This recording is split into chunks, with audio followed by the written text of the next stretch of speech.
Hard to believe it's been 2.5 years since the U.S. troops left Afghanistan in a disastrous withdrawal that hurt many and killed 13 of our service members, hundreds of allies stranded. One of the worst fallouts, the rise of the Taliban and the return of public executions, like the one held in Afghanistan in a stadium just this past Monday.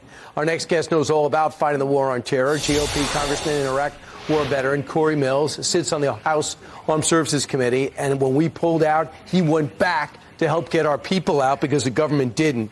Congressman, this is the least surprising story in America, what's happening in Afghanistan.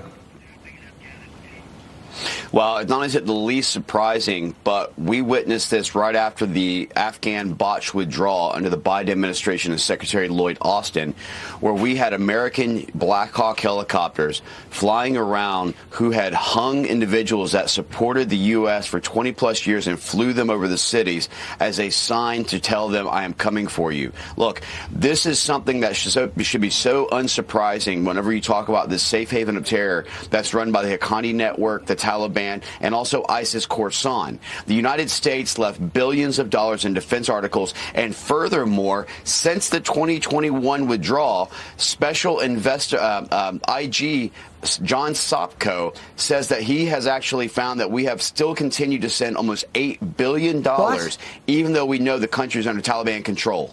$8 billion.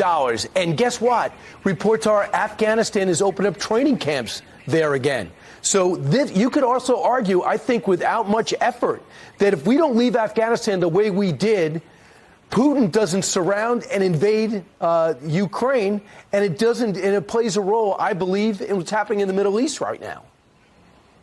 Brian, that's exactly right. They witnessed exactly what happened. And I can tell you that right before President Trump left office, he had already made an arrangement to maintain a troop strength of 5,000, as his generals had recommended.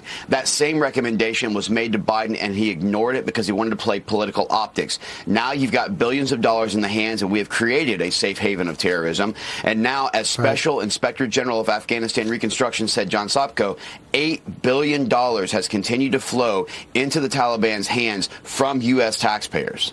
So it is incredible what we're witnessing, but the president didn't get that red route lesson in the midterm, so he thinks it's no big deal. I think we think differently. Let's talk about our Secretary of Defense. Thankfully, he's recovering, but today he testifies before you guys about the failure to inform key administration officials about his health status before and after he was hospitalized in January. Where do you start?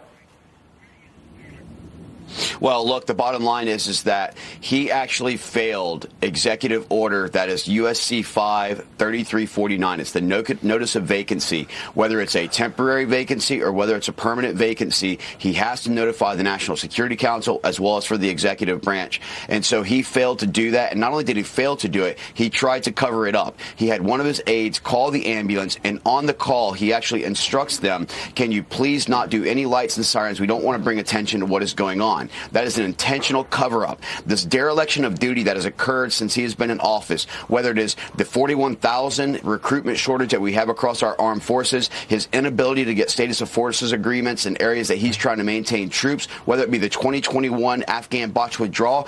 This is the reason, Brian, that I submitted and filed articles of impeachment for willful dereliction of duty against Secretary Austin, because this has continued to go on where we're playing these games that's weakening and diluting our military. And meanwhile, what he's focused on is DEI and pronouns, and our military is diluted down to its weakest strength since before Vietnam. Yes, while our guys are under attack in Iraq and our Navy's under attack in the Red Sea, the Houthi rebels, he's MIA. It's absolutely incredible.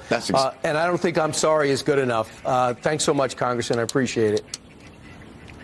Thank you, Brian. I look forward to your direct questioning today.